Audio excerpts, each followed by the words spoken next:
Because here's the reality. I want you to think about this.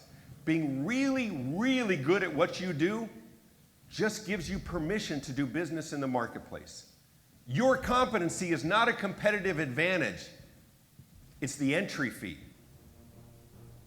It is not a differentiator. Talk about how good you really are, and we really care. I work with business owners and speakers and others all the time, and they'll say, our reputation speaks for itself. Really? That's lazy. You need to speak for yourself. Are we being persuasive enough? Are we giving them enough information to get them to do what we want them to do? It's not about writing a press release. It's not about just sending a brochure. We have to be persuasive. The four most dangerous words in business are all things being equal. All things being equal, everybody can do it. We're going to shop. When everything's the same, when everything's equal, we shop based on what? Price. Who in this room aspires to be the low price leader in your category? Huh? Nobody? Provided we are priced competitively, give me something. Give me some reason to choose you over everyone else who is also good at what you do. The marketplace celebrates specialists and quickly forgets generalists. Now, it's not to say you can't say we provide a broad array of services. I think it's important. Clients are looking for that. But I would submit to you, my friends, you have to be known for one thing. Most companies, whether it was you or somebody else who started your business, spent years, if not decades, building their business and building their infrastructure, building their pipeline. They spent millions, if not tens of millions of dollars, building their reputation, building their internal processes. But most in business spent minutes, mere minutes, crafting the words they use to describe what they do. You see this a lot in financial services: honesty, integrity, and trust. At First National, we believe that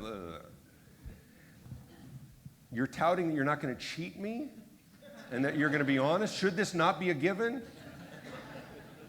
All right, so you and I, we're on a first date, and it's like within the first 5 minutes, I just want you to know that I'm very honest. I'm a very honest person. I have great integrity. I'm not a cheater, and I'm not going to cheat. Because I've been with people who cheated, and I'm not going to cheat because I'm not a cheater, and I'm very, very honest. And so you're not going to get a cheater here, so we're going to start us with lots of honesty. Is this a little creepy? Why are we talking about this? This is not a competitive advantage. This should be a given. It's only funny because you see it all the time, don't you? Anybody who's in food service, or if you see restaurants or things like this, or grocery stores, this is the one we get. We use only the freshest ingredients. You're serving me food. We use nearly expired ingredients, but we pass the savings on to you. The good news is there's many, many ways to do this right, and we're going to talk about some of those today. Here's the bad news. The bad news is everybody's good. Everybody's really, really good at what they do. Occasionally there'll be someone who isn't, they'll fall by the wayside. They'll be out of the market. But whether your competitors are direct competitors, whether they do exactly what you do, or they just profess to solve the same problem in a different way, everybody's good. And I'm going to play the part of your prospect, your prospective customer or client today. I'm hearing the same thing from everyone. And we're going to explore over the next hours ways for you to really decipher and ferret out within your organizations what makes you different and better and faster and more aromatic or tastier or more convenient or something to not allow things to be equal, because things can never, ever, ever, ever, ever, ever, ever be allowed to be equal. How do you influence how people think of you, how people know you? Because your brand today, how much money do you make? How well known are you? How well have you done? How many times have you screwed up? It is a reflection today of everything you've done to this point. Create that top 10 list. Narrow it down to 5 of the best. Here's the exercise. It's a great exercise if you choose to do it.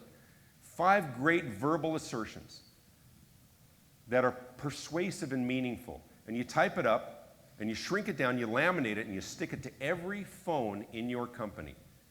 And the rule is nobody gets off the phone until you've said 3 of those 5 things.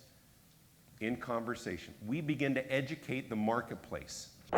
Because there's been a big shift. I want you to think about this. The shift is from selling to buying. When you go to the grocery store, nobody sells you anything now, do they? You go there and you buy things because that sale already happened in your mind. When you go on the internet at 2 o'clock in the morning and you shop and you buy things, nobody's selling anything. We have to be better at being very visible and upfront so that when they're ready to buy, we're the ones that come to mind. Social media is an and, it's not an or. It's not in lieu of the traditional marketing.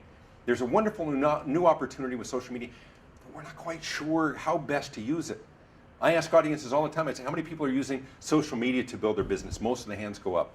I said, all right, hands down, how many people are successfully using social media? Very few hands, we don't know. But we've learned very quickly how to use it poorly.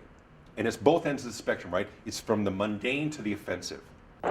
Social media is a great way for people to feel they know you better so they can like you better. It's a chance to reveal more of yourself. The real opportunities are YouTube. I saw a statistic that said that 75%, 3/4 of all online content within 3 years will be video. Can you give them a taste of your business? Can you take a small camera, a small flip video camera, and give them a tour of your facility? Can you do a 1-minute marketing message? Show your expertise. Here's my little flip video camera. Okay, here we're going to do it here. Hi, David Avrin, the visibility coach. Here I am live on stage in Buenos Aires, Argentina. This is going to end up on my blog here pretty quick. Talking about marketing, growing our businesses. I need to get back to my show. All right. You post that stuff, it's searchable. Pop it in, boom, it's right up on the internet. If it's not easy for you, find some teenager who's going to help you do it. I spoke to an organization a couple years ago called iSpa. And iSpa is the International Spa Association, not like hot tub spas, but like day spas and salons and things that sell rubs and scrubs and creams and things that make you soft and succulent. Is that a word? Succulent? It is now. And so I'm speaking, I will tell you, bar none, the most stunningly gorgeous audience I've ever spoken for in my life. I mean, distractingly so. Like 800 women in little black dresses who demonstrate tanning stuff. And my wife came with me the last time. I've spoken to her a couple of times. She comes with an empty suitcase. Ladies, you understand why, right? Just walking around the trade show getting free samples. But she's sitting in the back, and she didn't get to hear me speak very much, so she came to support me. And it's like literally 800 women in little black dresses, and I'm like, okay, this is a distractingly gorgeous audience, and so soft. And everybody feel your left hand, how soft and supple you are. And they laugh, and my wife's sitting in the back row thinking to herself, he is not nearly as charming as he thinks he is up there. It's like, ladies, you understand here, when you go to the Clinique counter at the shopping center, right, at the mall, what are the women all wearing? White lab coats. And their vast medical experience? Did they go to the Pons Institute? It's an accessory that lends credibility. This is my daughter, Sydney. Isn't she cute? She is my little angel devil. She's my middle. It's a few years ago, but I still think this picture is kind of cute. Now, Sydney went to preschool at the big church near our house just south of Denver in Highlands Ranch, Colorado. And because I work out of my house, I get to have breakfast with my kids. And so I'm taking her to school one day. She went in the afternoon session. So 5 days a week, she went from noon to 3 in the afternoon. And I'm driving her to school one day, and we pull into this church parking lot, one of the big mega churches. And unexpectedly, the parking lot is jam-packed with cars. I mean, nowhere to park. We're driving up and down aisles on a Tuesday. Big limousines in the circle drive and people milling about in dark suits. And Sydney unbuckles from the back seat and she says, Daddy, are they having church today? And I said, no, sweetheart, I think it's a funeral today. And Sydney says, what's a funeral? And I'm like, oh, sweetheart, a funeral is for when somebody dies.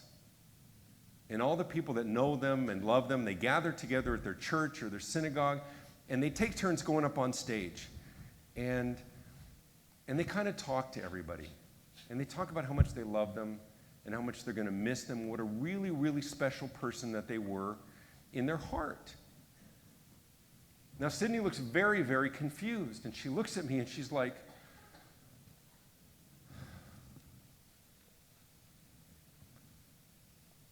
and then they kill them? And I'm like, no. Honey, this is for people who have already died. Oh, looks very relieved. Not a human sacrifice, no. Kisses me on the cheek and she scampers off to class. How many people with kids? Let's see the hands. Right? Is it not the cutest thing in the world as they discover their world for the first time? Of course she doesn't know what a funeral is. How does she know what a funeral is until she knows what a funeral is? And I would ask that about your business.